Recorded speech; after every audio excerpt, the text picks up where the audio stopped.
안녕하세요. 방금 소개받은 TrueAI로 되어 있는데요. 사실은 저는 지금 9월 30일까지 오세훈 시장님 후에 디지털 참모로 있다가 9월 30일 그만두고 지금 현재 TrueAI 부사장으로 되어 있는데 아마 11월부터 새로운 데로 아마 움직일 것 같습니다. 근데 저는 원래 MS도 다녔었고 삼성전자에도 있었고 KT에도 있었고 EY에도 있었고 해서 회사를 13번 정도 옮겼습니다. 아무튼 많이 옮겼습니다. 근데 지금은 AI 쪽 서울시를 전체 책임지고 있고 앞으로도 AI 쪽에 큰 쪽을 진행할 거고요. 오늘 뭐 제 소개가 한 거 아니고 오늘 이제 30분이란 짧은 키노트 동안에 오늘 여기 오신 분들 좀 인사이트를 줘야 되는데 뭐 잘 아시는 분들도 계실 것이고 또 새로운 부분에 좀 적을 것입니다. 그래서 30분 동안 주로 내용은 가장 핫한 지금 AI 기업들, MS 포함해서 어떻게 움직이고 있느냐 하는 내용하고요. 두 번째는 현재 그래서 어떤 기술들을 활용할 수 있느냐 하는 부분이고 마지막 세 번째 부분이 좀 제일 중요하지만 그럼 기업들은 무슨 고민을 하고 있고 어떤 부분을 가지고 지금 적용하는데 어려운 점이 있느냐 하는 내용들을 좀 진행할 수 있도록 하겠습니다.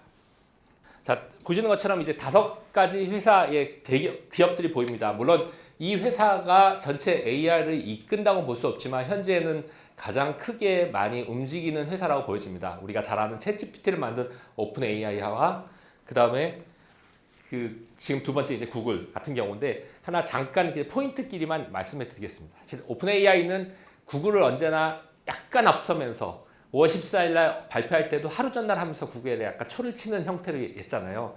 아까 음성을 보셨지만 오픈 AI가 최근에 발표했던 5월 달에 발표했던 가장 강력한 부분이 바로 음성 기능입니다. 음성 기능이 어떤 기능이냐면은 약 2초 정도의 인터벌을 주는 AI에서 0.2초로 바뀌었습니다. 0.2초라는 거는 인간의 말을 알아들을 수 있고 중간에 끼어들기가 가능하거든요. 그래서 그런 부분이 5월 달에 발표를 했다가 9월 말에 고급 음성 기능으로 발표했습니다. 그래서 그 부분이 크고요. 두 번째는 여러분 아시는 것처럼 O1이라는 새로운 플랫폼을 발표했어요. 그거는 기존의 GPT-4o와 다른 트랙입니다. 추론을 할 수 있는 능력이고 반응 속도는 느리지만 과학과 수학에서 되게 탁월한 능력을 가지고 있습니다. 제가 이것들을 정말 일반 사람들은 그래서 저게 얼마나 좋아져서 하는 걸 못 느끼는데 장난 삼아서 제가 있던 친구들 동기방에 있던 톡방에 전체 그 카카오톡에 있는 기록을 5년치를 다 묶어가지고 물론 개인정보라는 게 있지만 개인정보가 없는 내용들이 주로지만 넣고 뭘 했냐면은 이 중에서 제일 또라이가 누구냐 딱 해줍니다. 그 다음에 여기서 제일 샤프한 애가 누구냐 그만큼 모든 분석을 1초 만에 추론해 줍니다. 그게 O1 기능이고요. 여러분 실제로 보시면은 O1 기능에서의 여러 가지 기능들이 많이 올라왔습니다. 이건 다른 트랙으로 가고 있고요. 여기 보시는 것처럼 각 회사들이 크게 움직이는 거에서 이제 데브데이라는 것을 발표해가지고 10월 달에 발표를 했었는데요. 그때 주로 했던 거는 여러 가지 기능을 발표했는데 음성 기능이 중요한 거고 이 부분이 이제 국내 기업들이 제일 어려워하는 부분인데 국내 기업들은 작은 LLM을 가지고 실제적인 프로세스를 하려고 그러는데 모델 증류라는 기능을 놔서 거대 AI 자체에서 작은 모델들을 만들어가지고 그것들을 일반적으로 쓸 수 있는 기능을 제공했어요. 그래서 이 기능이 아주 파격적인 기능이고요.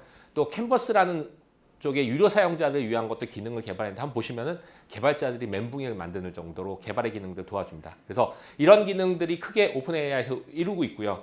자, 구글 늦었지만 그래도 구글은 되게 앞서가는 기능이고요. 그러니까 구글도 새로운 분야를 많이 발표했습니다. 특히 멀티모달, 영상에 대한 인식도 많이 발표를 했었고요. 시연을 할 때 어떤 거 했었냐면은 핸드폰을 들고 야 앞에 있는 사람 표정이 어때? 그랬더니 표정을 쭉쭉쭉쭉 읽어주는 그런 형태로 다 나오고 그때 특이했던 점은 보다가 야 내 글라스 어디 썼냐? 그랬더니 아까 세 번째 테이블에 있었잖아 이렇게 해줍니다. 그러니까 멀티모달 기능을 많이 넣고 어제 구글에서 발표하는 건 뭐예요? 에이전트 기능에 먼저 가겠다고 발표를 했습니다. 자 구글도 많은 부분 발표하지만 오늘 구글 얘기는 다 할 건 아니고요. 자, MS, 오늘 MS 세미나인데 MS는 뭐예요? 코파일럿 PC죠. 저는 코파일럿이라는 분은 다 알겠지만 부조종사라는 말 참 잘 지었어요. 이게 잘 지었고요.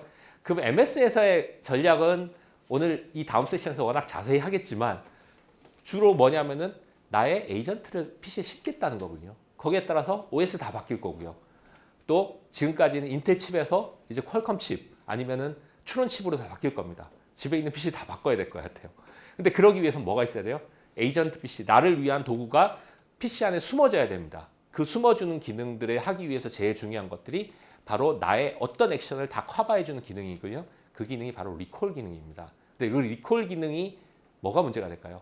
개인정보의 문제점이 되잖아요. 그래서 개인정보의 문제점이 되다 보니까 이 기능이 옵셔널 시키겠다고 MS에서 발표했는데 막 타겟을 만들었어요. 근데 엊그제 9월 말에 우리는 자신 있다. 어떤 해커가 뚫어도 우리는 리콜이 완벽하게 뚫리지 않는다. 뚫어봐라. 그러면서 리콜을 완벽하게 진행하겠다고 MS 발표했습니다. 그래서 MS에 대한 것들은 훨씬 성장합니다. 저 MS 3년 있었는데 MS 주식을 20불에 받아서 40불에 오르길래 홀딱 다 팔았습니다. 지금 400불이 넘어가고 있습니다. 그래서 어쨌든 이렇게 되고 있고요. 애플 늦었습니다. 분명히 늦은 건 사실이고 지금도 늦게 가고 있어요. AI에 뒤처진 회사죠. 애플은 뭘 발표했느냐? 애플 인텔리전트 이름을 잘 지었습니다. AI 딱 쳤죠. 그럼 애플을 발표했는데 애플이 늦어져서 WWDC에서 뭘 발표했냐면은 요 바로 전에 뭘 했냐면은 우린 오픈 AI의 챗GPT-4가 우리 아이폰에 들어올 거야. 파격적으로 공짜로. 그래서 사람들이 기대를 했었는데 생각보다 약간 기대는 못 묻혔어요. 어떤 기능이냐면은 시리가 다 대답을 할 줄 알았는데 시리한테 물어보면 간단한 건 대답해 주는데 야 나 잘 모르면은 뭘 할게 하면서 얘기한 게 뭐예요? 챗GPT한테 물어볼까? 너가 오케이 하면 답 줄게 이렇게 나왔었습니다. 그래서 주가가 떨어졌었는데 다시 오르기 시작했습니다. 애플은 앞으로의 성장성이 가장 많습니다. 왜 성장성이 많냐고 얘기를 하냐면은 자 우리가 지금 추구하는 목표는 에이전트입니다. 에이전트라는 거는 안에 있는 걸 모두 컨트롤해야 되는데 애플은 무섭게 하는 게 칩부터 플랫폼 그 다음에 생성 도구 다 가지고 있어요. 어플. 그렇기 때문에 이제 AI는 뭔가의 도구를 사용해서 안에 컨트롤할 수 있는 기능이 열려면 앱부터 다 컨트롤해야 되는데 그 플랫폼을 다 갖고 있다는 거죠. 그렇기 때문에 애플만큼 빠르게 에이전트한테 갈 수 있을 회사는 없다. 얘기를 했고 팀 쿡이 어제 발표를 했을 때 뭐예요? 우리는 늦었지만 가장 확실한 AI를 갈 거라고 얘기했습니다. 제가 애플 형이 아니라 이렇게 되다 보니까 누가 승자는 모르는데 애플이 다른 플랫폼을 가지고 있고 전체 플랫폼을 갖고 있기 때문에 무섭게 성장할 수 있다 했고 어제 인텔리전트 일부를 발표했는데 또 성이 안 찹니다. 완벽한 인텔리전트를 발표하는 거는 내년 3월이라 얘기를 하고 있어서 뚜껑은 약간 열어봐야 된다는 겁니다. 세 번째 가장 무섭게 발전하는 거 메타, 페이스북이죠. 여기는 오픈소스로 모든 것을 확장해 나가고 있고요. 오픈소스를 소형화시켜서 사람들한테 우리 다 쓰겠다고 만드는 거고 앞으로 미래의 시대는 뭐 할 거냐면 핸드폰은 없어질 거고 다른 디바이스가 대체를 하고 그게 AI 디바이스라고 얘기하는데 구글 글라스도 얘기했지만 지금 얼마 전에 오리온을 발표하면서 이제 새로운 글라스 세계로 나갈 거다 얘기를 했어요. 한 요 정도가 트렌드일 거고 테슬라가 좀 나가는데 테슬라는 좀 이따 얘기했습니다. 어쨌든 이런 형태로 움직이고 있는 게 현재 트렌드입니다. 그러면 그 트렌드에서 가장 핵심적인 게 뭐예요? 바로 온디바이스 AI입니다. 여러분 다 잘 아시다시피 온디바이스 AI로 내 핸드폰 안이나 그런 것들을 다 디바이스 안에서 AI가 처리한다는 거죠. 왜 하겠습니까? 저기 보이는 것처럼 데이터 처리 시간이 단축돼야 되고 두 번째 보안 문제가 걸리는 거죠. 그래서 모든 게 AI, 온디바이스 AI로 갈 겁니다. 가장 먼저 갈 게 모바일 폰에서 갈 거고요. 두 번째 많이 갈 게 뭘까요? 자동차입니다. 여러분 자동차 몰고 가는데 갑자기 야 인터넷에서 AI한테 물어봐 이거 말도 안 되잖아요. 다 온디바이스 AI로 가게 자동차, 모바일이 가장 먼저 갈 겁니다. 그러면 이 시장이 엄청나게 큰 거죠. 온디바이스 AI로 가게는 반도체에 대한 것들이 되게 심각히 가야 되고요. 거기에 따라서 마찬가지로 소프트웨어, 랭귀지 모델이 같이 병행해야 됩니다. 그래서 작은 랭귀지 모델과 여러 가지 그 하드웨어가 받쳐주는 에이전트 시대가 가는 거죠. 결국은 AI의 시대는 에이전트와 멀티모달의 시대로 갈 거라는 게 분명해집니다. 다 에이전트 AI 시대로 갑니다. 그러면 보십시오. 하드웨어와 소프트웨어가 성장을 하고 있는데 이 두 개가 이제 발전하는 거죠. 사실 하드웨어 쪽이나 소프트웨어 쪽이 연관이 될 수밖에 없어요. 온디바이스 AI로 가기 때문에. 그런데 여러분 지금 GPT라고 얘기하는 T라의 역정은 뭐니까 G, 그러니까 제너레이티브라고 하죠. 그다음에 그 프리트레인드 사전에 학습한 트랜스포머라는 게 변환이라는 뜻이잖아요. 그 트랜스포머라는 용어가 언제 나왔냐면은 어텐션이라는 구글의 논문에서 나오는 성격이거든요. 그 17년에 나온 논문 때문에 지금 모든 부분에 AI가 지금 탄생하는 겁니다. 그 논문이 뭐냐면은 결국은 패러럴하게 모든 거 벡터를 처리해 가지고 모든 부분을 AI로 딥러닝을 처리할 수 있는 기능들을 다 가져간 거예요. 그럼 2017년으로 제가 돌아간다면 뭘 할까요? 주식을 사야죠. 어느 주식? 엔비디아 주식을 사야 됩니다. 엔비디아 주식이 그 GPT로 그 숫자를 계산할 수 있는 단순하게 처리를 해줄 수 있는 시장을 간 겁니다. 그러면 엔비디아가 떴을 때 뭘 해야 될까요? 저는 다른 사라고 그랬습니다. 뭘 샀느냐? 바로 HBM입니다. 그래서 지금 삼성전자 사건 아니죠. 그래서 제가 잠깐 얘기를 하면 반도체에 대한 것들이 이렇게 지금 진행이 돼서 AI라서 관련돼서 반도체는 조금 알아두셔야 될 것들 뭐냐면은 왼쪽에 있는 설계가 있을 거고요. 그 다음에 파운드리 위탁 생산할 거고 세 번째가 거기서 패키징 할 겁니다. 파운드리는 계속 지금 삼성전자가 밀리고 있죠. HBM3에서는 하이닉스가 완전히 장악을 했고 지금 HBM3E에서는 누가 이길지 모른다. 근데 마이크론이 지금 치고 들어오고 있는 상황이고요. 삼성전자는 계속 딸립니다. 삼성전자와 지금 하이닉스의 뭔 차이가 나냐면은 이제 HBM이 이제 층을 쌓는데 그 층을 갖다가 어떻게 안정하게 해서 쌓느냐 하는 기술인데 하이닉스가 조금 나아요. 그러다 보니까 삼성전자의 수율의 문제점이 생기기 때문에 그러한 부분이 죄송합니다. 그러한 부분이 문제가 생긴 거고요. 오늘 반도체 얘기 자세히 하려는 건 아니지만 결국은 하드웨어와 소프트웨어가 다 접목이 돼야 되고 하드웨어는 결국은 추론칩이 누가 가질 거냐. 이제 인텔도 망하고 추론칩의 싸움과 그다음에 추론칩의 버금가는 소형화 모델로 갈 거냐. 이 싸움이 되는 거고 거기에 받쳐주는 소형 랭귀지 모델이 어떻게 할 거냐. MS도 만들고 있고 구글도 만들고 있고 모든 회사들이 다 만들고 있는 소형 랭귀지 모델 형태로 갑니다. 그러면 우리가 여기서 응용 기술들을 좀 보면요. 우리가 알고 있는 언어 모델, 이미지 모델, 음성 모델, 비디오 모델 다 있습니다. 근데 언어 모델은 지금 많이 발전을 쭉 가고 있는 거고요. 이미지 모델 급격히 발전을 하고 있습니다. 이미 이거는 챗GPT가 나온 2002년 12월보다 전에 나왔어요. 2002년 7월에 나왔고 여러분 이미지를 훨씬 다 잘 그려줍니다. 그리고 얼마 전에 미드저니가 옛날에 디스코드에서만 할 수 있게 됐는데 어제부터 웹에서 그림 그릴 수 있게 다 바꿨어요. 왜? 구글에 보시는 것처럼 이마지나 툴이 워낙 잘 그려줍니다. 그것만 있는 게 아니고 달리도 있고 잘 그려줍니다. 그래서 그림은 여러분이 프롬프팅을 얼마나 잘하는 게 중요하고요. 그림에 대한 프롬프팅은 어떻게 하느냐? 결국은 도메인 싸움입니다. AI를 잘하는 사람이 아니라 도메인 날리지가 좋은 거예요. 예를 들어서 그림을 그리는데 야, 머리 좋은 키 큰 사람을 해서 그려 이렇게 하는 사람보다 나는 코닥 카메라 몇 년 산에 어떤 F값을 가지고 이렇게 그리라고 명령한 사람하고 게임이 다르죠. 그림이 나오는 게 달라요. 마찬가지로 자기 도메인 날리지를 쓰는 사람이 중요할 거라고 보여집니다. 그래서 그림을 그리는 거 중요하고요. 음성 너무나 잘 해줍니다. 제가 오 시장님하고 얘기했을 때 우리 요즘에 나오는 한강, 리버버스 이런 것들이 5초 만에 음악을 만들었는데 아마 수노를 한번 사용해 보시면 아마 놀라실 겁니다. 그러니까 음성의 노래는 1분 만에 너무 잘 만들어줍니다. 찾아보시면 되고요. 자, 비디오 모델 가장 빨리 가고 있는 상황입니다. 그 비디오 모델에서는 현재 오픈AI 소라가 잘 그려주고 있고 뭐 키클링 이렇게 많이 나오는데 오늘 이 설명을 다 드릴 시간은 아닌 것 같고요. 제가 엊그제 요 비디오 모델 관련해서 국내에서 어떤 그 이벤트가 열렸는데 거기에 제가 심사위원으로 갔었는데 결국 이 싸움에서 뭐냐면은 이 비디오를 그려주는 게 텍스트 투 비디오를 해주는 게 약 1분 정도 그려줍니다. 1분 정도를 그려주는데 그걸 엮어야 돼요. 엮으려면 어떻게 하면 연속성과 일관성이 중요해요. 주인공의 얼굴과 뒤에 그래야 영화 한 편이 만들어지거든요. 이런 싸움들을 누가 잘하느냐 하는 거고 너무나 잘 그려져요. 근데 이제 그걸 엮는 기술과 이런 영상 업체들이 많은데 이 부분이 완벽히 성공이 되면 뭘까요? 모든 CG 시장이 다 죽어버린다는 거죠. 그래서 이 부분은 성장성이 있습니다.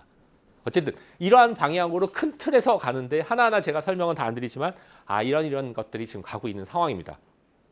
자, 로봇 잠깐 보겠습니다. 제가 오늘 다 50분 동안 설명하려는 게 아니라 트렌드를 보기 위해서 피겨 AI 제일 잘 나갑니다. 그다음에 두 번째 나가는 것이 테슬라 잘 나가고 보스턴 다이나믹스 잘 갑니다. 아마 뉴스에서 보시겠지만 보스턴 다이나믹스는 유압식으로 저걸 만들다가 요즘 전기식으로 바꿨어요. 뭐가 다르냐면 약간 휴머노이드가 다른 형태에 간다. 뭐 피겨 AI는 유튜브에 보시면 알겠지만은 그 관련되는 것들이 너무나 잘 인간을 받아주기 때문에 유튜브 보시면 뭐 사과 찾는 거 이렇게 있습니다. 한번 보시면 되고요. 얼마 전에 사실은 테슬라가 놀라운 것을 얘기를 했는데요. 얼마 안 된 뉴스입니다. 저번 주 정도 된 건데 로봇택시를 발표했어요. 그래서 앞으로 모든 로봇택시, 사실 로봇택시를 위한 행사인데 그날 자율주행하고 이 로봇, 휴머노이드 로봇 옵티머스가 보여줬는데 왼쪽에 보시는 건 인터넷 찾아보면 나오겠지만 너무나 자연스러워요. 그러니까 이런 자연스러운 부분이 나왔기 때문에 실제적으로 사람들이 저희 가짜다 해서 오른쪽에 보시면은 야, 저거 원격 조정이야 이렇게 얘기를 했는데 테슬라는 답을 안 했어요. 답을 안 하고 있다가 다음 날 영상을 발표했는데 자기네 연구소에서 있던 거에 옵티머스가 움직이는 걸 공개해 버렸어요. 그리고 자기가 영상을 뒤에 붙어서 충전하는 것들도 얘기를 했습니다. 그러니까 어쨌든 테슬라는 지금도 빨리 발전을 하고 있어서 휴머노이드 회사로 갑니다. 여기 하나 방과는 구글. 그런 스탠포드랑에서 아주 예민한 영상을 로봇을 만들고 있습니다. 그러면 이러한 로봇들이 왜 발전을 하고 있냐면 기존보다 10배는 더 빨리 움직여요. 그 빨리 움직이는 이유가 뭐냐면은 바로 제너레이티브 AI입니다. 생성 AI를 통해서 실제적으로 동작을 사람이 시험만 하면은 그걸 코딩화 시켜주는 건 AI가 다 코딩화 시켜주는 겁니다. 옛날에 코드를 다 만들었는데 만들 필요가 없이 다 움직임만 동작하면 인식해서 그 코드를 만들어주기 때문에 아주 잘 만듭니다. 여러분 그 알로에 프로젝트라고 유튜브 찾아보시면 이게 코드 만들어지는 것들을 직접 다 보여주거든요. 구글은 그렇게 가고는 있습니다. 어쨌든 로봇 시장에서도 이렇게 움직이고 있는 상태이기 때문에 이러한 부분이 속속들이 AI의 코딩과 AI의 프로그램과 AI가 실전에 쓰는 것들이 다 적용이 되고 있는 상황입니다. 또 무서운 게 오픈 AI가 갖고 있는 커스텀 GPT. 그러니까 나만을 위한 GPT를 만들어서 나만을 위한 나의 프로그램을 만드는 겁니다. 이건 되게 큰 거고요. 30만 건 이상이고 저는 이 GPT를 많이 쓰고 있고요. 이 옛날에는 보시면 컨버팅하거나 프롬프트 만들고 다 이런 것들이 이미 다 나와 있어요. 갖다 쓰면 돼요. 물론 유료 계정이라서 좀 그렇지만 쓰면 됩니다. 여기서 1등이 뭘까요? 바로 걸프렌드입니다. 자기와 대화를 할 수 있는 GPT. 요즘 세상 사람들은 옛날에 허란 영화처럼 자기 부인이나 와이프보다 이제 AI하고 친해질 시간이 얼마 안 남았습니다. 훨씬 대화를 잘해주기 때문에. 근데 여기에 기능들이 너무나 잘 완벽히 지금 되고 있고요. 중요한 건 이걸 프로그램 할 수 있는 능력이 가진 사람이 아니라 자연어로 프로그램을 만들 수 있다는 거죠. 제가 정치적인 것도 많이 만들어서 오 시장님 보여드리고 그랬었거든요. 어쨌든 이런 커스텀 GPT 영어로 만들 수 있는데 나만을 위한 나의 특정화된 커스텀 GPT를 만드는 시대가 분명히 계속 오고 있다는 거죠. 거기에 에이전트와 복합해서요. 그럼 우리 이제 업무적인 걸 얘기를 하면은 그럼 도대체 여기 있는 기업이나 여기서 업무적으로 벤처 기업을 하시는 분이야 AI 어떻게 도입해야 돼? 고민이 많은 겁니다. 그래서 어떻게 하면 좀 놀라운 서비스를 개발할 거냐, 어떻게 하면 획기적인 변화를 할 거냐 하는 고민들을 갖고 있는데 기업들도 지금 다 못하고 있어요. 왜 고민이 많을 수밖에 없느냐? 여러 가지 서비스를 만들려고 해요. 내가 만드는 서비스가 과연 현재는 어떤 서비스를 기업에서 만들고 싶어 하느냐? 첫 번째는 지식의 요약 검색일 겁니다. 자, 기존에 있는 지식들을 내부의 지식들을 어떻게 저 빨리 정도 요약을 해줄 거냐 하는 거고요. 과거에는 서칭 하는 게 구글이 완벽히 장악을 했었는데 이제 GPT라는 다른 형태로 나왔기 때문에 구글 비즈니스도 망해가고 있고 네이버 비즈니스도 망해갑니다. 그럼 이때 AI 검색을 누가 가져갈 거냐 싸움이거든요. 이제 구글도 내놓고 여러 가지 오픈 AI 내놓는데 요즘 퍼플렉시티가 또 완벽히 또 치고 나오고 있지 않습니까? 그러니까 즉 검색이라는 건데 우리 내부에 있는 업무를 조금 더 효율적으로 검색할 수 있는 것들 이게 1번일 거고요. 두 번째는 문서 자동 생성입니다. 옛날 같지 않아요. 오늘 오후에 다음에 설명을 된 코파일럿, 파워포인트 요즘 누가 만듭니까? 다 코파일럿을 만들어요. 저는 코파일럿도 다 만들고 있어요. 문서. 두 가지 형태죠. 하나는 문서 제목만 주고 야 이거 파워포인트 만들어줘 이러면 만들어줍니다. 두 번째 이렇게 만들면 좀 완벽히 안 나눠. 어떻게 해요? 워드로 내가 필요한 거 다 넣어주고 워드 문서를 주고 코파일럿 만들어줘 그럼 다 만들어줍니다. 물론 유료 사용자입니다. 근데 저는 되게 많이 쓰고 있어요. 단 하나 MS가 지금 발표하겠지만 엑셀이 아직 한글이 안 됩니다. 그래서 그걸 빨리 해결을 해야 되는 문제점들이 있습니다. 현재 코파일럿 버전에서는. 그래서 주로 이런 부분에 활용들이 있어서 자동으로 문서 만드는 것들이 조만간 이루어질 것 같고요. 제가 서울시에 있을 때 뭘 했었냐면은 크게 AI를 가지고 하나 만든다는 게 예질 AI를 만들었습니다. 예상 질문 AI. 여기 있는 분 느끼면 오겠지만 공무원들 와, 그 많은 예상 질문을 AI가 다 해준다고 감동을 느끼게 되는 거죠. 근데 공무원의 일의 70%가 없어집니다. 근데 또 그것도 충격인 거죠. 어쨌든 문서를 어떻게 자동 생성해 주는 건 이제 갈 겁니다. 근데 여기에 가려면은 학습과 뒤에 내용 여러 가지가 필요하고요. 다음 이미지 영상입니다. 지금 이미지 생성을 해주는 데 있어서 어떻게 잘 생성을 해줄 거냐 하는 부분인 거죠. 아까 보시는 것처럼 너무 툴들이 좋아요. 근데 그것들을 활용하기 위한 어떻게 홍보나 이런 것들을 업체에 맡겼었는데 다 AI로 할 수 있습니다. 이런 것들을 해야 되는 거고요. 그다음에 대외민 서비스, 대고객용 챗봇입니다. 대고객용 챗봇을 위해서 자연어 음성 지원을 해야 되는 거죠. 이 시장 큰 시장이기 때문에 무조건 가는 거고 지금 콜센터 것들 다 바뀔 겁니다. 서울시도 다산 콜센터 이거 바꾸다가 제가 나왔고요. 지금 모든 부분이 이제 콜센터도 바뀔 거고 특히 의사들, 병원들 밤새 힘들게 전화 받는 것도 다 이걸로 바꿀 겁니다. 아까 오픈 AI가 API를 공개했는데 아주 싸게 공개를 하기 시작했습니다. 왜냐하면 전부 다 음성 고음성으로 바꾸겠다는 거죠. 지금 국내 기업 중에서 네이버 열심히 나가고 하는데 글로벌 기업하고 떨어지잖아요. 얼마 전에 CEO의 리스크가 있던 어디예요? 카카오도 새로운 것들 발표했죠. 바로 음성 챗봇입니다. 카카오가 그렇게 지금 하다가 어제 발표한 게 바나나라는 발표해서 지금 음성 챗봇 다 음성의 자연 음성 대비하는 랭귀지 모델과 서비스를 개발해 주겠다는 게 이제 향후 방향인 거죠. 근데 이런 부분에서의 문제점은 뭐냐면은 내가 어떤 업무가 필요한지를 분류하기가 되게 어려워요. 그게 제일 중요합니다.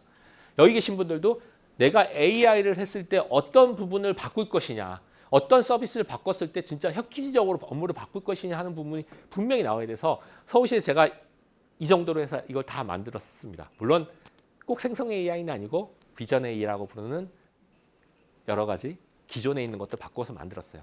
근데 그것을 만들기 위해서는 여러 가지 가야 할 산길이 많죠. 제가 사실은 오 시장님 참모였기 때문에 저는 정무 라인이었습니다. 근데 맨날 AI 가지고 이 짓만 하고 있으니까 오세훈 시장님, 쟤는 뭐 하더니 내가 정무로 뽑아서 나 참모하라니까 맨날 AI만 갖고 노냐? 그래가지고 고민을 많이 했었습니다. 그래서 더 이상 너무 힘들어서 그만뒀는데 제가 이건 아니라 매일매일 아침마다 문과생들과 일했는데 제가 평생을 이과생과 얘기하다 맨날 문과생과 얘기하면 힘들더라고요. 농담 삼아 얘기했고 어쨌든 이런 행정에 대한 서비스들을 만들기 위해서 어떤 것이 분리를 하는 것이 가장 중요한 내용이고요. 그렇게 했을 때 뭘 했냐면은 랭귀지 모델을 개발했었습니다. 야, 도대체 무슨 서울시가 랭귀지 모델을 개발해? 근데 아까 오픈 소스들이 많이 나와요. 라마만 가지고 나온 게 아니라 지금 MS도 지금 오픈 소스를 다 공개하고 있어요. 앞으로는 다 회사들이 오픈 소스 공개할 겁니다. LG도 공개했어요. 그럼 이 랭귀지 모델을 만들었을 때 과연 잘 돌아갈 것이냐 이거죠. 물론 챗GPT에 비하거나 구글에 비하면 안 돌아가요. 그럼 왜 만들어 보느냐? 만들어 보면 인프라가 구축되는 거죠. 인프라라는 부분이 분명히 껴 있어서 그런 인프라를 구축해 놓고 나중에 잘 나오는 걸 끼워 넣으면 됩니다. 그렇지만 하나도 안 하면은 그냥 맨날 거대 AI만 쓰게 되는 거죠. 우리만한 위한 거 써야 되는데 거대 AI 쓰고 싶어요. 근데 거대 AI 쓰면은 뭐가 어려우냐면 아까처럼 보안적인 문제야, 비용 문제가 발생합니다. 지금 여러 군데서 지금 보시는 것처럼 업무 개선 요청 사항을 이렇게 얘기를 하게 되는데 그런 부분에 직원 생산성 제고와 고객 경상사 비즈니스 운영 개선 이게 큰 카테고리에서 고민하고 있는 건데 여기 나와 있는 것들이 그냥 적은 게 아니라 현재 컨설팅 펌이나 이런 데서 프로젝트를 하고 있는 겁니다. 저런 쪽에서 저런 요령을 가지고 어떻게 생산성을 바꿀 것이냐 하는 것들을 하고 있는 걸 제가 다 잡아놓은 거거든요. 그러니까 이런 고민들을 하고 있는데 아직 실적은 조금 덜 보이고 있는 부분이 분명히 있습니다. 이제 그러한 영향력에서 이런 것들이 진행되고 있는 거에서 오늘도 MS를 통해서 이런 부분을 어떻게 개선할 거냐 하는 부분도 마찬가지로 진행이 되고 있는 내용이고요. 그래서 아까처럼 이런 업무를 개선하기 위해서는 뭘 쓰느냐? 우리가 만들기 힘드니까 거대 AI를 쓰고 싶은 거예요. 근데 보안 문제가 걸려. 그렇기 때문에 이렇게 빌려 쓰는 AI를 쓰고 싶은데 아직은 못 믿겠다는 거죠. 챗GPT 학습 안 한대. 야, 그래도 우리 데이터 다 때려 넣어도 돼? 좀 못 믿는 거죠. 마찬가지로 구글도 똑같아요. 국내 기업들도 마찬가지 온프로미스형 성립을 해주는데 안 돌아가요. 그러니까 MS도 마찬가지로 온프로미스의 AI를 구축하는데 진짜 사활을 걸어야 됩니다. 다만 하드웨어적인 거는 분명히 빌려 쓸만한 거죠. 보안적인 요소가 없으니까. 결론적으로 얘기하면은 모델이 여러 가지 두 가지 형태가 있는데 하나의 모델은 기존에 있는 챗GPT 같은 이런 것들을 쓰는 모델인데 뒷단에서 거대 AI 모델을 쓰지만은 앞단에서는 GPT나 이런 걸 쓰는데 API 요금제를 재원해야 됩니다. 근데 API 요금이 고객이 늘어날수록 엄청난 돈을 주게 돼 있어요. 그래서 그런 부분을 해결해야 돼요. 그래서 이번에 오픈AI가 한 거는 GPT에 대한 것들을 캐싱해가지고 API 요금 캐싱하는 건 안 받겠다고 얘기를 하는 것도 발표했습니다. 많은 사람들을 발표하기 위해서. 어쨌든 성공은 결국 모델 2로 가야 됩니다. 그럼 서비스를 개발해 줄 거고 랭귀지 모델을 소형화 만들 것이고 하드웨어적인 것을 갖춰야 되는 거죠. 그 소형 랭귀지 모델을 만드는 SSL을 누가 제공할 것이냐, 어떻게 서비스를 잘 개발해서 응용을 만들어 줄 거냐 하는 기업들은 분명히 기업에 사다 쓴다는 거죠. 오늘 MS 세미나에서도 마찬가지 이런 것들을 해줄 수 있는 여러 가지 방식들을 제안을 할 거고요. 저런 것들을 할 수밖에 없는 내용입니다. 그래서 이런 것들이 기존에 우리 클라우드 인프라 이렇게 구축하는 IT랑 완전히 다른 세계로 지금 변해갈 수밖에 없는 세상이 가고 있다고 보여집니다. 그래서 그런 영향들이 제일 보여지는 겁니다. 결국은 우리만을 위한 것들을 하기 위해서는 어떤 내용이 들어가야 되냐면 데이터의 수집 정리가 들어가야 됩니다. 데이터의 수집 정리란 것은 우리가 갖고 있는 조직에서의 데이터를 어떻게 AI화 시킬 수 있느냐. 사실 이 비즈니스 되게 중요한 거거든요. 요즘에 국내 스타트업 중에서 돈을 제일 많이 버는 데가 한 군데 있습니다. 업스테이지입니다. 업스테이지 1,000억 지금 투자받았어요. 근데 거기가 LMM 모델을 만들어서 하다가 엊그제 바로 데이터 수집을 변환시키는 것들 하겠다고 지금 어제 성장했잖아요. 그러니까 이 부분을 PDF와 HTML을 어떻게 AI로 벡터화 시켜서 DB 구성을 시켜줄 수 있느냐. 그 다음에 그것을 텍스트 처리해서 어떻게 AI가 인식시켜줄 수 있는 이 작업들이 필요할 거고요. 그것을 튜닝해가지고 우리만의 조직에 할루시네이션이 일어나지 않게 만드는 것들. 이 작업들이 가장 좋은 거고 이 비즈니스를 누가 해줄 거냐가 되게 큰 형태로 이루어지는 내용입니다. 그렇게 나오는 것들에 대해서 MS 솔루션도 마찬가지 있겠지만 주로 나오는 것이 왼쪽에 보이시는 랭귀지 모델을 가지고 발화를 하는 건데 이렇게 하다 보니까 할루시네이션이 너무 많이 생기는 거예요. 그래서 작은 기업들은 저기 제가 작게 그랬잖아요. LMM을 작게 가져가고 뒷단에 벡터DB를 가져가는 거죠. 그래서 벡터DB화 시켜서 뒷단에서는 벡터DB 안에서 돌아가는 형태로 많이 갑니다. 그게 바로 RAG라는 직업이고 대부분의 지금 기업들이 RAG로 갑니다. 근데 금융에서의 이런 부분이 좀 어려운 점이 소형 LMM으로 가면은 AI 쪽에서 발화해서 좀 약간 미스를 많이 발생해요. 그러다 보니까 LMM보다는 좀 크고 큰 거대 랭귀지보다는 좀 작은 형태로 가는 것도 지금 여러 군데서 테스트를 하고 있는 부분이에요. 결국은 뒤에 있는 지식 DB를 어떻게 가져가느냐, 이 모델을 어떻게 구성하느냐가 현재 가장 중요한 지금 AI 비즈니스의 가장 큰 겁니다. AI 관련돼서는 어떻게 되느냐? 결국은 AI 기반을 마련해야 되고요. 이런 기반을 만들 게 어떻게 가져갈 거냐 하는 그림을 그려줘야 됩니다. 그리고 중요한 건 거기에서 활용한 AI 서비스를 개발해야 되는 거고요. 그 서비스에 따라서 직원 역량을 어떻게 강화하느냐. 다 중요합니다. 기존 형태와 달라요. 근데 세 번째 것도 쉽지는 않은 거고요. 모든 사람들이 AI를 많이 쓰면서 인프라가 바뀌어야 되는 거거든요. 이제 그런 면에서의 지금 생각에 비즈니스가 너무 많이 변해야 된다고 생각이 합니다. 지금 나왔죠. 이건 이제 다른 세션에 많이 나옵니다. 인공지능을 당신 대체하는 인공지능을 잘 쓰는 사람이 대체를 합니다. 제가 그림에서 이런 얘기를 많이 하는데 어떤 얘기를 하냐면은 기존의 AI는 이런 얘기입니다. 막 달리는 대서양에서 30년 달린 사람이 있고 지금 시작한 사람이 있어요. 근데 갑자기 제너레이티브 AI가 딱 나와서 너희 목표가 뭐니? 그랬더니 우리 부두 가는 거예요. 그랬더니 다 태워서 배에다 다 태워서 부두를 갖다 버리는 거예요. 우리는 목표가 부대 가는 거였는데 그걸 해버렸어. 그럼 지금부터는 다른 고민을 하십시오. 지금까지 고민하는 거 하지 말고. 이렇게 AI 시대가 확 변했습니다. 그럴 때 어떻게 비즈니스를 바꾸냐에 따라서 조직의 생산성과 업무 능력의 개인의 능력도 확 달라질 겁니다. 그래서 그 시대가 1년이 지나서 이제 막 세동을 하고 있고 서비스가 바뀌어서 기업의 생산성이 확 바뀔 때가 올 연말까지 내년 초까지가 저는 그렇게 기준으로 봅니다. AI 버블이라고 얘기를 해서 지금 과연 AI가 많을 거냐 하는 것도 많이 나옵니다. 그런데 제가 보는 부분에서는 올해 연말 내년까지 많이 변할 거고 그런 부분을 도입하기 위해서 어떻게 조직을 가져갈 까 하느냐 부분이 제일 중요하다고 생각합니다. 나중에 필요하시면은 저기 개인적으로 질문해 주셨고 제가 다음에 어디든지 장소가 있으면 오늘 인사이트가 됐으면 좋겠습니다. 감사합니다.